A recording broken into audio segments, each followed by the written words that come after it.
नमो बुद्धाय, जय भीम. आज आपण मुक्ती कोण पथे हे बाबासाहेबांचं भाषण होतं. या भाषणाची पुस्तिका मुक्ती कोण पथे आज आपण वाचणार आहोत. मुंबई इलाखा महार परिषद ही ऐतिहासिक परिषद मुंबई येथे दिनांक 30-31 मे व 1 व 2 जून 1936 अशी 4 दिवस पार पडली. मुंबई इलाखा महार परिषदेच्या मंडपातच मुंबई इलाखा मातंग परिषद, अखिल मुंबई इलाखा संत समाज परिषद आदीही पार पडल्या. जवळजवळ 50,000हून जास्त लोक परिषदेला हजर होते. मुंबई इलाखा महार परिषद गाजली ती मुक्ती कोण पथे या बाबासाहेबांच्या भाषणामुळे. बाबासाहेबांचे मराठीतून केलेले हे भाषण मराठी साहित्याचा अनर्घ्य अलंकार तर आहेच, परंतु त्यातील वैचारिक प्रतिपादनामुळे बाबासाहेबांची धर्मांतराच्या प्रश्नाकडे पाहण्याची दृष्टी या भाषणात स्पष्ट होते. अस्पृश्यांच्या मुक्तीलढ्यात या भाषणाला अनन्यसाधारण महत्त्व प्राप्त झाले आहे. बाबासाहेबांच्या या भाषणाची पुस्तिका ही 1936 साली काढण्यात आली होती. जनता 27 जून 1936 या तारखेला जनता पत्रावरून मूळ भाषण आहे त्या स्वरूपात येथे देत आहोत असे या पुस्तकात नमूद केले आहे. ही परिषद मी केलेल्या धर्मांतराच्या घोषणेचा विचार करण्याकरिता मुद्दाम बोलवण्यात आलेली आहे हे तुम्हास कळून चुकले आहेच. धर्मांतराचा विषय हा माझ्या दृष्टीने अत्यंत जिव्हाळ्याचा आहे. इतकेच नव्हे तर तुमचे पुढील सर्व भवितव्य माझ्या दृष्टीने त्याच्यावर अवलंबून असल्याकारणाने तो विषय मला अत्यंत महत्त्वाचाही वाटतो. हे महत्त्व तुम्हा सर्वांना पटले आहे असे म्हणण्यास काही हरकत वाटत नाही. तसे नसते तर आज एवढ्या मोठ्या समुदायाने तुम्ही येथे जमला नसता आणि म्हणून तुम्ही सर्वजण जे या ठिकाणी जमला आहात ते पाहून मला अतिशय आनंद वाटतो. धर्मांतराची घोषणा केल्यापासून अनेक ठिकाणी लहान मोठ्या प्रमाणावर सभा भरून आपल्या लोकांनी या विषयावरील आपले मत व्यक्त केलेले सर्वांच्या कानी आलेले आहे. परंतु सर्वांनी एके ठिकाणी जमून विचारविनिमय करून धर्मांतराच्या प्रश्नाची निर्णयात्मक चर्चा करण्याची संधी आज पावतो आपल्याला प्राप्त झालेली नव्हती. तशा संधीची तुमच्यापेक्षा मला अत्यंत जरुरी होती. धर्मांतराची मोहीम सफल होण्याकरिता पूर्वतयारीची फारच आवश्यकता आहे ही गोष्ट तुम्हा सर्वांना कबूल करावी लागेल. धर्मांतर हा काही पोरखेळ नव्हे. धर्मांतर हा मौजूचा विषय नव्हे.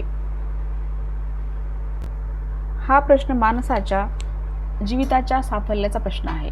जहाजातून एका बंदराकडून दुसऱ्या बंदराला नेण्याकरिता नावाड्याला जेवढी पूर्वतयारी करावी लागते तेवढीच पूर्वतयारी धर्माकरिता करावी लागणार आहे.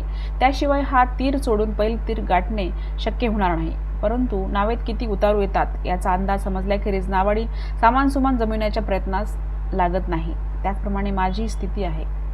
किती लोक धर्मांतर करण्यास तयार आहेत याचा कयास लागल्याशिवाय मला धर्मांतराची पूर्वतयारी करण्याच्या उद्योगास लागणे शक्य नाही. परंतु आपल्या लोकांची कुठेतरी एकत्रित अशी परिषद झाल्याशिवाय लोकमताचा ठाव मिळणे शक्य नव्हते.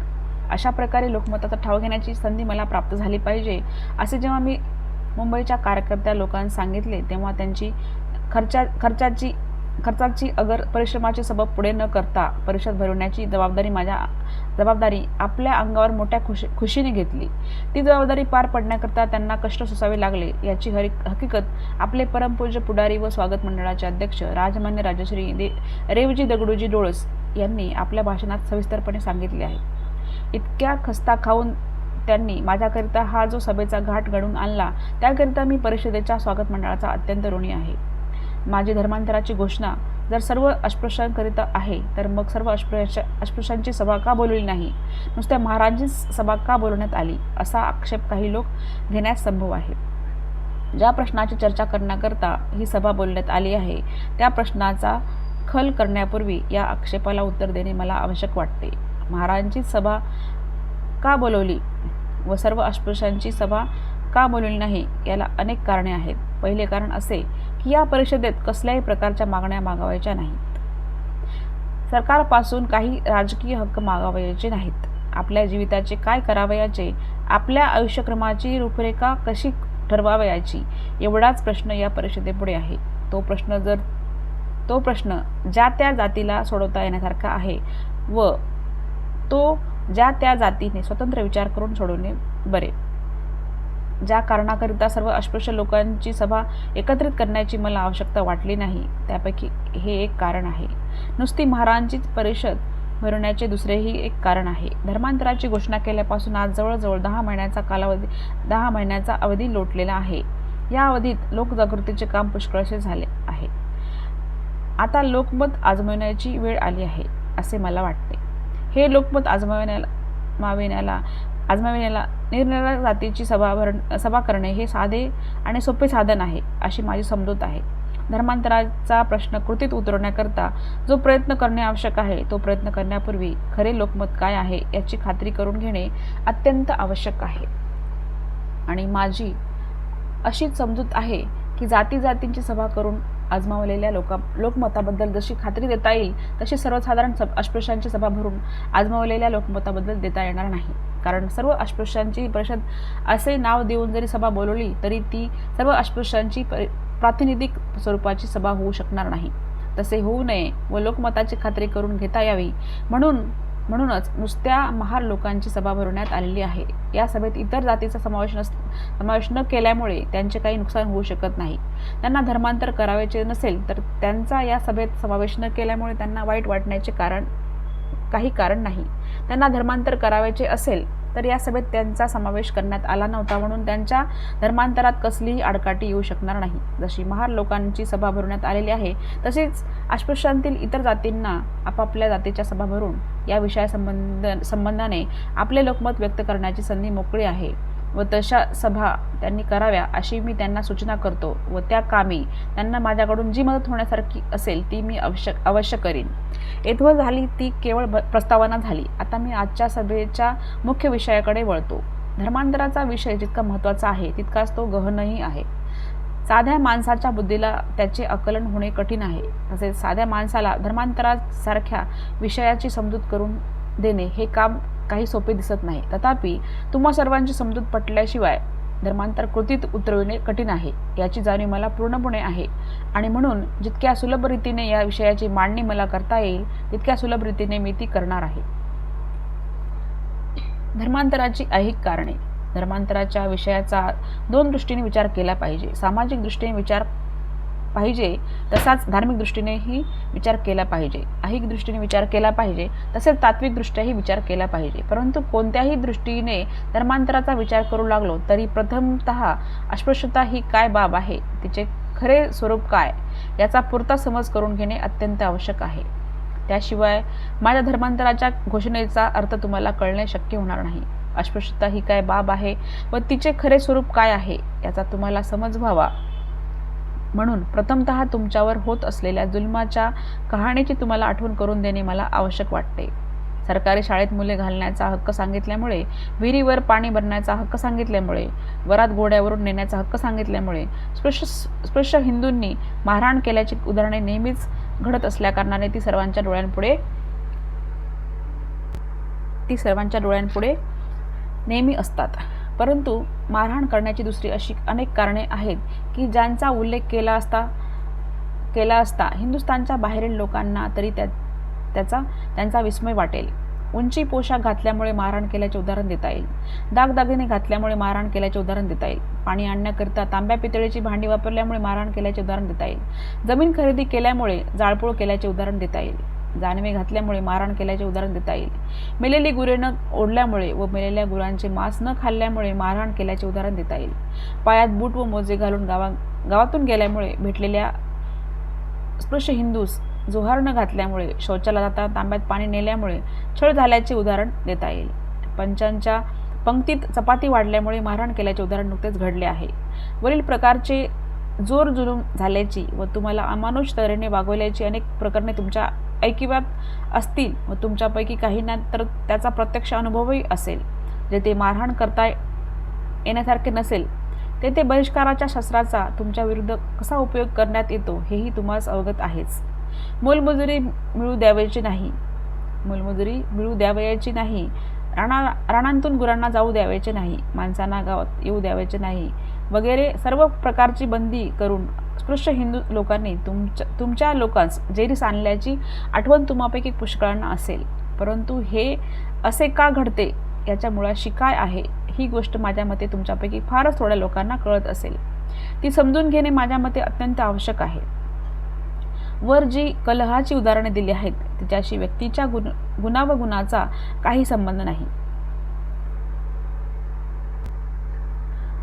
दोघा खट नटांतील तो कलह नव्हे. अस्पृश्यतेचा प्रश्न हा वर्ग कलहाचा प्रश्न आहे. स्पृश्य आणि अस्पृश्य या दोन समाजातील तो कलह आहे. एका माणसावर होत असलेल्या अन्यायाचा हा प्रश्न नव्हे. एका माणसावर होत असलेल्या अन्यायाचा हा प्रश्न नव्हे. हा एका वर्गाने दुसऱ्या वर्गावर चालविलेल्या आगळिकीचा प्रश्न आहे. हा वर्ग कलह सामाजिक दर्जा संबंधाचा कलह आहे. एका वर्गाने दुसऱ्या वर्गाशी वागताना आपले वर्तन कसे ठेवावे या संबंधाचा हा कलह आहे. या कलहाची जी उदाहरणे वर दिली आहेत त्यावरून एक बाब उघडपणे सिद्ध होत आहे, ती ही की तुम्ही वरच्या वर्गाशी वागताना बरोबरीच्या नात्याने वागण्याचा आग्रह धरता, म्हणूनच हा कलह उपस्थित होतो. तसे जर नसते तर चपातीचे जेवण घातल्यामुळे, उंची पोशाख घातल्यामुळे, जानवे घातल्यामुळे, तांब्या पितळीच्या भांड्यात पाणी आणल्यामुळे, घोड्यावरून वरात नेल्यामुळे ही भांडणे झाली नसती. जो अस्पृश्य चपाती खातो, उंची पोशाख करतो, तांब्यांची भांडी वापरतो, घोड्यावरून वरात नेतो, तो वरच्या वर्गापैकी कोणाचे नुकसान करीत नाही, आपल्याच पदरचा खार लावतो. असे असता वरच्या वर्गाला त्याच्या करणीचा रोष का वाटावा? या रोषाचे कारण एकच आहे व ते हेच की अशी समतेची वागणूक त्यांच्या मानहानीला कारणीभूत होते. तुम्ही खालचे आहात, अपवित्र आहात, खालच्या पायरीनेच तुम्ही राहिलात तर ते तुम्हाला सुखाने राहू देतील. पायरी सोडली तरी कलहाला सुरुवात होते. ही गोष्ट निर्विवाद आहे. वरील उदाहरणांवरून आणखी एक गोष्ट सिद्ध होते, ती ही की अस्पृश्यता ही नैमित्तिक नसून नित्याची आहे. हीच गोष्ट स्पष्ट भाषेत सांगायची म्हणजे हा स्पृश्य आणि अस्पृश्य यांच्यामधील कलह नित्याचा आहे व तो त्रिकाला बाधित असा राहणार आहे. कारण ज्या धर्मामुळे तुम्हाला खालची पायरी देण्यात आलेली आहे तो धर्म वरच्या वर्गाच्या म्हणण्याप्रमाणे सनातन आहे. त्याच्यात कोणत्याही प्रकारचा कालमानानुसार फेरबदल होऊ शकणार नाही. तुम्ही आज जसे खालचे आहात तसेच तुम्ही नेहमी खालचे राहिले पाहिजे. याचाच अर्थ असा की स्पृश्य अस्पृश्य यांच्यामधील हा कलह कायमचा राहणार आहे. या कलहातून तुमचा निभाव कसा लागणार हा मुख्य प्रश्न आहे व त्या प्रश्नाचा विचार केल्याशिवाय तुम्हाला गत्यंतर नाही असे माझे मत आहे.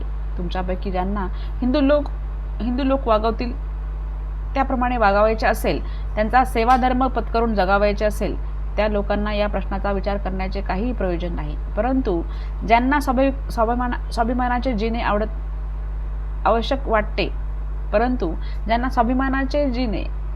वाटते, ज्यांना समतेचे जीणे आवश्यक वाटते, त्यांना या प्रश्नाचा विचार केल्याखेरीज गत्यंतर नाही. कोणत्या तऱ्हेने या कलहात आपला बचाव करता येईल याचा विचार करणे त्यांना आवश्यक आहे. या कलहातून आपला बचाव कसा होईल या प्रश्नाचा निर्णय घेणे मला तरी मोठेसे कठीण वाटत नाही. येथे जमलेल्या तुम्हा सर्व लोकांना एक गोष्ट कबूल करावी लागेल व ती ही की कोणत्याही कलहात ज्याच्या हाती सामर्थ्य असते त्याच्याच हाती जय असतो. ज्याला सामर्थ्य नाही त्याने यशाची आशा बाळगावयास नको. ही गोष्ट सर्वांच्या अनुभवाने सिद्ध झालेली आहे. तिच्या समर्थनात पुरावा देण्याचे कारण नाही. याच्या पुढील प्रश्न जो तुम्ही विचारात घेणे आवश्यक आहे तो हा की या कलहातून सुटका करून घेण्यास तुमच्या पदरी पुरेसे सामर्थ्य आहे का? मनुष्य मात्राला 3 प्रकारचे सामर्थ्य अवगत असते. एक मनुष्यबल, दुसरे द्रव्यबल आणि तिसरे मानसिक बल. या 3 बलांपैकी कोणते बल तुम्हाला उपलब्ध आहे असे तुम्हाला वाटते? मनुष्यबलाच्या दृष्टीने तुम्ही अल्पसंख्याक आहात ही गोष्ट तर उघडच आहे. मुंबई इलाख्यात अस्पृश्य वर्गाची लोकसंख्या 1/8 एवढी आहे, तरीही संघटित नाही. आपसातील जातीभेदामुळे तिच्यात संघशक्तीचा पूर्ण अभाव आहे. संघटित नाही ती नाहीच, पण ती एकत्रितही नाही. ती खेडोपाडी विखुरली गेलेली आहे. अशा कारणांमुळे असलेल्या स्वल्प संख्येचाही देखील प्रसंगग्रस्त झालेल्या अस्पृश्य वर्गाच्या वस्तीस कोणत्याही प्रकारचा उपयोग होऊ शकत नाही. द्रव्यबलाच्या दृष्टीने पाहिले तर तुमची तीच गत आहे. तुमच्याजवळ थोडे बहुत मनुष्यबल आहे असे म्हटले असता चालेल, पण तुमच्याजवळ द्रव्यबल मुळीच नाही ही गोष्ट निर्विवाद आहे. तुम्हाला व्यापार नाही, उदीम नाही, नोकरी नाही आणि शेतीही नाही. वरच्या वर्गाचे लोक जो घास कुटका देतील त्यावर त्याच्यावर आज तुमची उपजीविका अवलंबून आहे. तुम्हाला अन्न नाही, तुम्हाला वस्त्र नाही, तुमच्याजवळ द्रव्यबल ते काय असणार? अन्याय झाला तर कोर्टातून दाद मागण्याइतकी अवकाद आज तुमच्यात नाही. तुमच्यातील हजारो लोक आज कोर्टाचा खर्च सोसण्याची ऐपत नसल्यामुळे हिंदूकडून होणारा त्रास, विटंबना व जोर जुलूम अगदी मुकाट्याने सोसत आहेत. मानसिक बलाची तर यापेक्षाही अधिक उणीव आहे.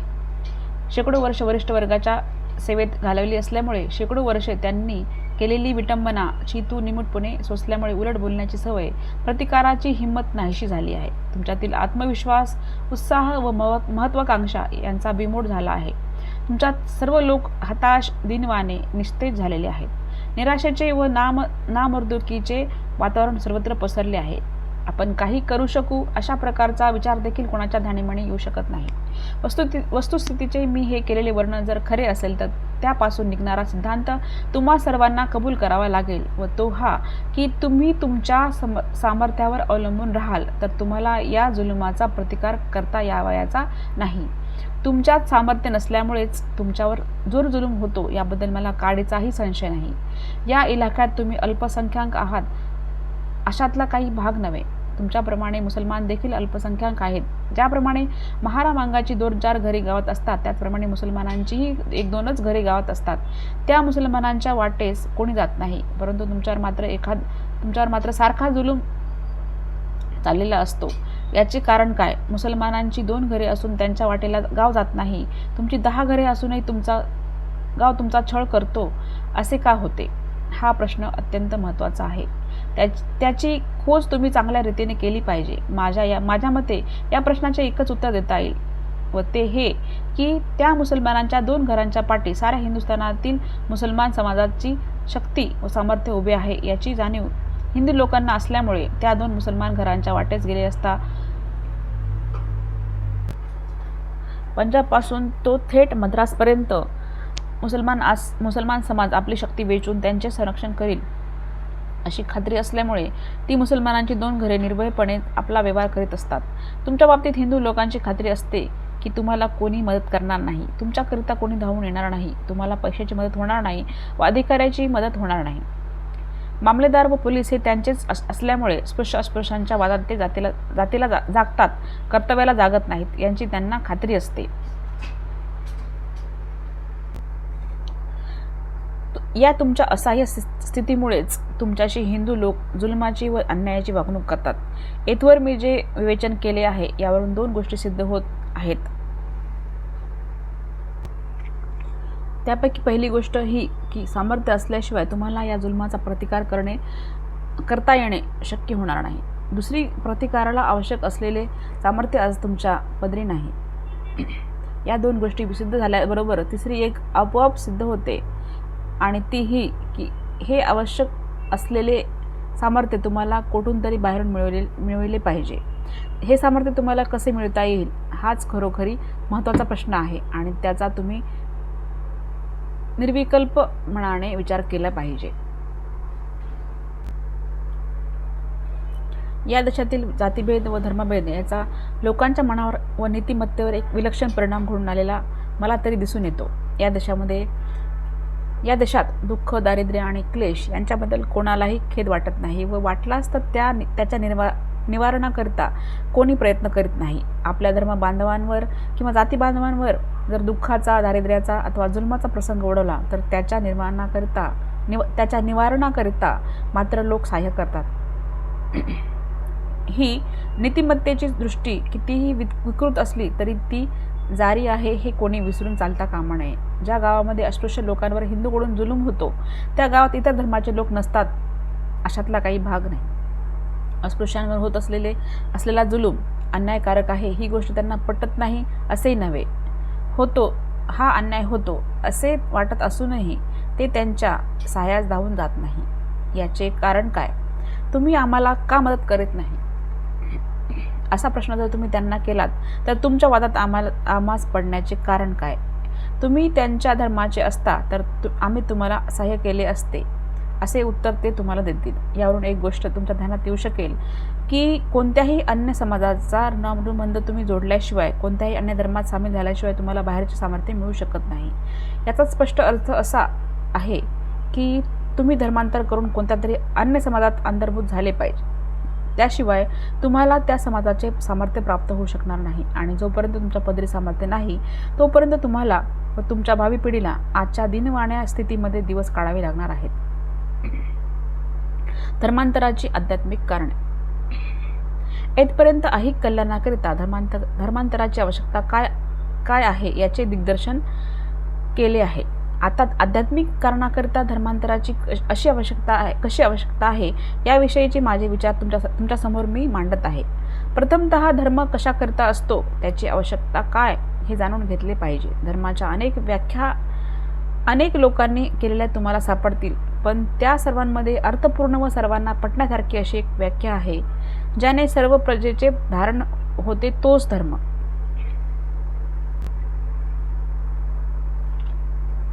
हीच ती खरी धर्माची व्याख्या होय. ही धर्माची व्याख्या मी केलेली नाही. ही व्याख्या सनातनी हिंदूंचे अग्रणी लोकमान्य टिळक यांनी केलेली आहे. तेव्हा धर्माच्या व्याख्येबद्दल मखलाशी केल्याचा आरोप माझ्यावर कोणी करू शकणार नाही. ही व्याख्या जरी मी केलेली नसली तरी ती मी केवळ वादाकरिता मान्य केलेली आहे अशातला भाग नाही. मला ती कबूल आहे. समाजाच्या धारणेकरिता घातलेली बंधने म्हणजे धर्म, हीच माझी देखील धर्माची कल्पना आहे. ही व्याख्या वास्तविकदृष्ट्या अथवा तार्किकदृष्ट्या योग्य अशी दिसली तरी समाजाच्या धारणेकरिता समाजाची बंधने कशा प्रकारची असावीत या प्रश्नाचा या व्याख्येवरून काहीच बोध होऊ शकत नाही अथवा उलगडाही होऊ शकत नाही. समाजाच्या योग्य धारणेकरिता समाजाची बंधने कशी असावीत हा प्रश्न शिल्लक राहतोच व हा प्रश्न धर्माच्या व्याख्येपेक्षा फार महत्त्वाचा आहे. कारण धर्म कोणता व अधर्म कोणता हे व्याख्येवर अवलंबून नसून बंधनाच्या हेतूवर व स्वरूपावर अवलंबून आहे. ज्या बंधनाने समाजातील सर्व प्रजेची धारणा होऊ शकते ती बंधने कशी असावीत म्हणजे खऱ्या धर्माचे स्वरूप कसे असावे याचा विचार करताना समाज आणि व्यक्ती यांचा तांत्रिकदृष्ट्या संबंध काय व कसा असावा हा प्रश्न साहजिकपणे उद्भवतो. या प्रश्नसंबंधाने आधुनिक समाजशास्त्रवेत्यांनी 3 प्रकारची मते प्रतिपादन केलेली आहेत.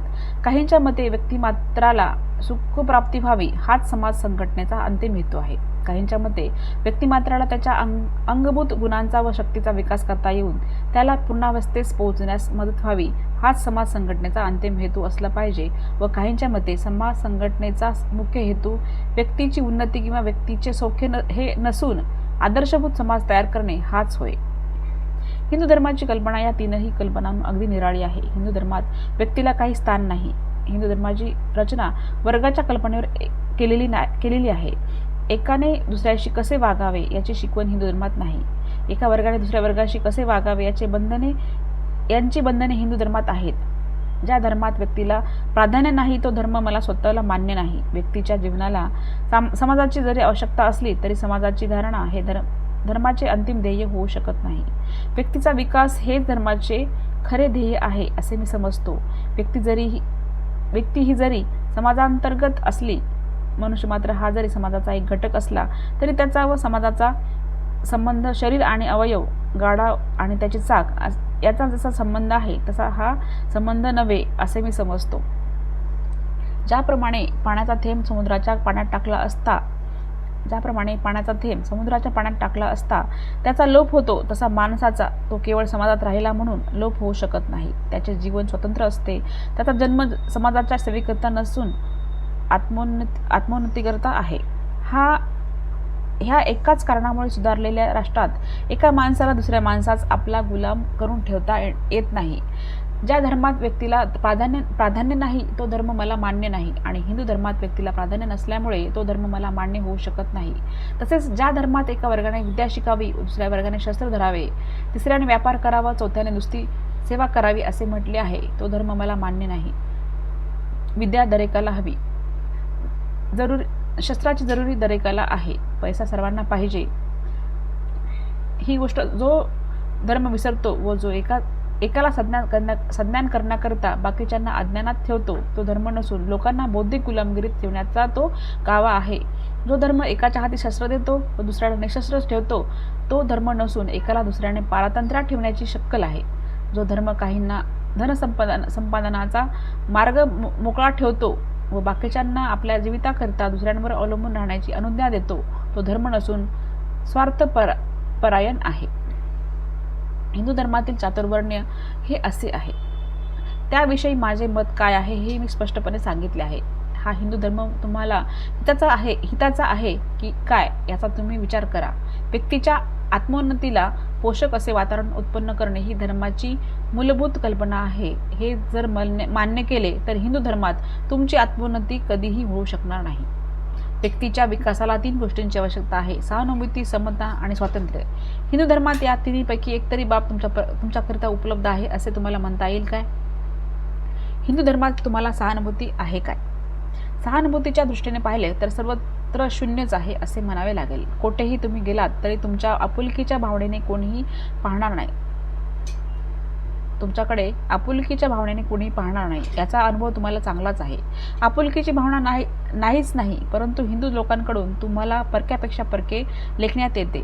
एकाच गावात राहणारे स्पृश्य आणि अस्पृश्य यांचा परस्पर संबंध कसा असतो हे जर पाहू गेले तर शेजारी राहणारे दोघे भाऊ असे कोणालाही म्हणता येणार नाही. अलग अलग छावणी दिलेले 2 परस्पर विरोधी सैन्यांचे तळ आहेत असेच म्हणावे लागेल. जितके मुसलमान लोक हिंदूंना जवळचे वाटतात त्यांच्याशी जेवढा त्यांचा स्नेहभाव असतो त्याच्या शाने देखील तुमच्याशी हिंदूचा नसतो. हिंदू मुसलमान लोकल बोर्डात, कायदे कौन्सिलात, व्यापारात एकमेकांना सहानुभूत होऊन वागतात, पण तुमच्याशी तसे सहानुभूतीने हिंदू लोकांनी वागल्याचे एखादे तरी उदाहरण दाखवून देता येईल काय? उलट पक्षी त्यांचा तुमच्याविरुद्ध नेहमीच कटाक्ष असतो ही गोष्ट मात्र खरी आहे. हिंदूंच्या मनात तुमच्याविरुद्ध असलेल्या कटाक्षाचा परिणाम किती विघातक झाला आहे हे तुमच्यापैकी ज्या कोणाला दाद मागण्याकरता कोर्टात जाण्याचा प्रसंग आलेला आहे तो आपल्या अनुभवाने सांगू शकेल. कोर्ट आपल्याला न्याय देईल,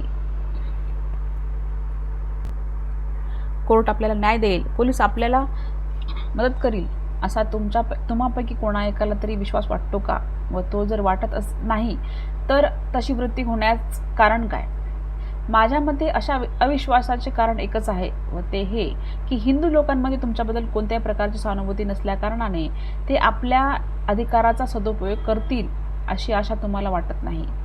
हे जर खरे आहे तर शत्रुत्वाने भरलेल्या या वातावरणात राहून तुमचा काय फायदा होणार आहे? हिंदू समाजात तुमच्याकरिता समता आहे काय? हा प्रश्न खरोखरीच विचारावयास नको. अस्पृश्यता ही मूर्तिमंत असमानताच आहे. एवढी मोठी असमानतेची जागती ज्योत कोठेच दिसावयाची नाही. अस्पृश्यतेपेक्षा जास्त उच्च स्वरूपाची असमानता जगाच्या इतिहासात अन्यत्र कोठेच सापडणार नाही. कमी अधिक भावामुळे एकाने आपली मुलगी दुसऱ्याच्या मुलाला न देणे, कमी अधिक भावामुळे एकाचे दुसऱ्याच्या बरोबर सहभोजन न करणे अशा प्रकारचे असमानतेचे निदर्शक वर्तन आपणास पाहावयास सापडते. परंतु एका माणसाला दुसऱ्या माणसाने त्याला न शिवण्या इतका पतित लेखण्याची प्रथा हिंदू धर्माखेरीज आणि हिंदू समाजाखेरीज अन्यत्र कोठेही सापडेल काय? ज्याच्या स्पर्शाने माणूस बाटतो, ज्याच्या स्पर्शाने पाणी बाटते, ज्याच्या स्पर्शाने देव बाटतो तो प्राणी मानवाच्या कोटीत गणला गेला आहे असे कोणीतरी म्हणेल काय? अस्पृश्य माणसाकडे पाहण्याची दृष्टी आणि रक्तपितीने भरलेल्या माणसाकडे पाहण्याची दृष्टी यात काय फरक आहे? रक्तपिती भरलेल्या माणसाबद्दल लोकांच्या मनात किळस जरी असली तरी त्याच्याबद्दल लोकांच्या मनात सहानुभूती तरी असते. परंतु तुमच्याविरुद्ध सहानुभूती तर नसतेच, पण किळस मात्र असते. रक्तपिती भरलेल्या माणसापेक्षा देखील तुमची स्थिती हीन आहे. अजूनही खेडेगावात एखादा स्पृश्य माणूस उपवास सोडित असताना जर महाराजा शब्दाच्या कानात पडला तर तो अन्न ग्रहण करीत नाही. एवढा कलंक तुमच्या शरीराला, एवढा कलंक तुमच्या शब्दाला आहे. अस्पृश्यता हिंदू धर्मावरील कलंक आहे असे काही लोक म्हणत आहेत, पण या बतावणीत खरे म्हटले असता काही अर्थ नाही. हिंदू धर्म कलंकित आहे असे एकही हिंदू मानत नाही. तुम्ही कलंकित आहात, दूषित आहात, अपवित्र आहात असे मात्र बहुजन हिंदू समाज मानतो. ही दशा तुम्हाला का प्राप्त झाली? तुम्ही हिंदू धर्मात राहिल्यामुळे ही दशा तुम्हाला प्राप्त झाली आहे असे मला वाटते. तुमच्यातील जे मुसलमान झाले त्यांना हिंदू अस्पृश्य मानत नाहीत व असमान लेखत नाहीत. तुमच्यातील जे ख्रिस्ती झाले त्यांना हिंदू लोक अस्पृश्य मानत नाहीत व असमान लेखत नाहीत. नुकताच त्रावणकोर येथे घडलेला प्रकार विचारात घेण्यासारखा आहे. थिया जातीतील अस्पृश्य लोकांस रस्त्यावरून चालल्यास मनाई आहे. परवाच त्यांच्यापैकी काही जणांनी शीख धर्म स्वीकारला हे तुम्हाला माहीत असेलच. अस्पृश्य असताना ज्या लोकांना त्या रस्त्यावरून चालता येत नव्हते त्याच लोकांनी शीख धर्म स्वीकारल्याबरोबर त्यांच्यावरची बंदी उठवली गेली. या सर्व गोष्टीवरून एक गोष्ट सिद्ध आहे की तुमच्या अस्पृश्यतेला व तुमच्या असमानतेला जर काही कारण असेल तर ते म्हणजे तुमचा आणि हिंदू धर्माचा असलेला लागाबांधा होय. या असमानतेच्या अन्यायाचे सांत्वन करण्याच्या हेतूने काही स्पृश्य लोक अस्पृश्यांना सांगतात की तुम्ही शिक्षण घ्या म्हणजे तुम्हाला शिवू, तुम्ही स्वच्छ राहा म्हणजे तुम्हाला शिवू आणि समानतेने वागू. खरे म्हटले असता अडाणी महाराची, दरिद्री महाराची जी गत होते तीच गत शिकलेल्या महाराची, पैसेवाल्या महाराची आणि स्वच्छ राहणाऱ्या महाराची होते हे आम्हा सर्वांना अनुभवाने माहीत आहे. पण तो प्रश्न जरी बाजूला ठेवला तरी शिक्षण घेतल्याशिवाय, काय हाती पैसा असल्याशिवाय, अंगावर पोशाख असल्याशिवाय मान्यता मिळणार नाही तर साध्या महाराने काय करावे? ज्याला शिक्षण प्राप्त होऊ शकत नाही, ज्याला पैसा मिळू शकत नाही आणि ज्याला नीटनेटका पोशाख करता येत नाही त्या महाराला समानता कशी मिळणार? ख्रिस्ती धर्मात, मुसलमानी धर्मात जी समानतेची शिकवण देण्यात आली आहे तिचा संबंध विद्या, धन, पोशाख, पराक्रम अशा बाह्य वस्तूंशी मुळीच नाही. माणसाचे मनुष्यत्व हीच महत्त्वाची गोष्ट आहे असे दोन्ही धर्म मानतात व ते मनुष्यत्व सर्वांना आदरणीय असले पाहिजे आणि कोणी कोणाचा अवमान करू नये व कोणी कोणाला असमान मानू नये असे ते धर्म शिकवतात. हिंदू धर्मात या शिकवणीचा पूर्ण अभाव आहे. ज्या धर्मात मनुष्याच्या मनुष्यत्वाला व त्याच्या माणुसकीला काही किंमत नाही तो धर्म काय कामाचा आणि त्याला कवटाळून धरून राहण्यात काय हशील आहे?